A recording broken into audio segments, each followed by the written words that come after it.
It's me, Brandon Sheffield. 2 weeks ago, during our Best Games of 2021 podcast, I made an offhand remark about Balan Wonderworld, a game in which you have an economy based on small creatures called Tims, which you literally throw onto the gears of capitalism. I figured I'd expand on what I meant by that. Tims are little creatures that hatch from eggs and live on the Isle o' Tims, which is your hub world. They have distinguishing markings like stripes or different cute ears and stuff like that, but functionally, they all want to do the same two things: eat and procreate. The other thing they can be compelled to do is work, which is what they spend most of their time doing. At the start of the game, the only real structure in the island is a Conan the Barbarian-like turnstile that has the appearance of a gear. Next to that is a long black signboard that flips and makes a big clacking sound as numbers go up.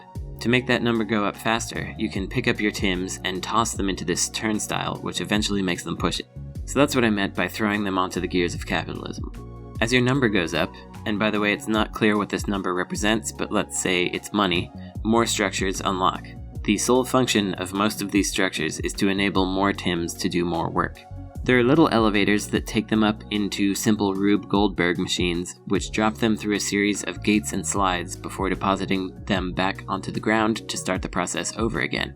Some Tims are never released into the world, they simply exist underground, turning a giant wheel. The floor is transparent, so I can watch them work. All of this is work simply for the sake of work, because the only thing that is created out of this constant grind is a number that goes up, and then an occasional structural addition that theoretically enables more work to be done. But the apparatus itself is inefficiently designed. Tims get regularly jammed up at elevators, for example. Two of them will try to slide down a slide at the same time and get stuck for a while, causing a massive traffic jam behind them. There are regularly a dozen Tims piled on top of each other, stacked 2 or 3 high, bouncing up and down on an elevator to try to get to work, but unable to do so.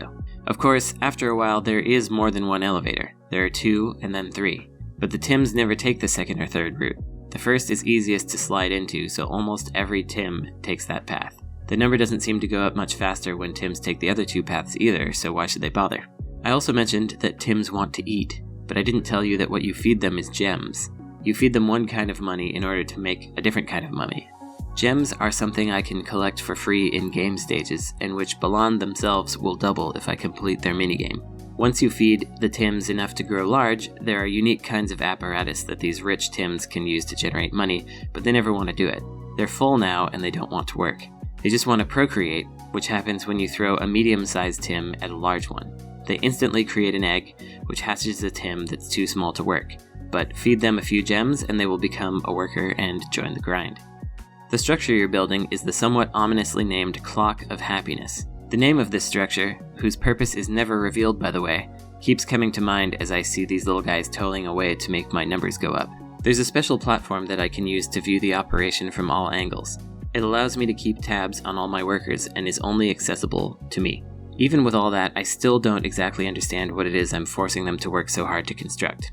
But I have found myself, as the de facto boss of this operation, staring at the jammed up elevators, looking at my non-spinning turnstile, surrounded by Tims peeping at me for gems that I don't have, and thinking, get back to work!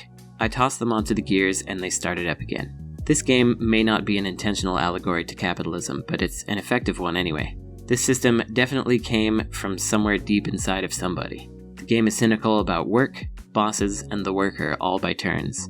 It's no wonder Yuji Naka quit after making it.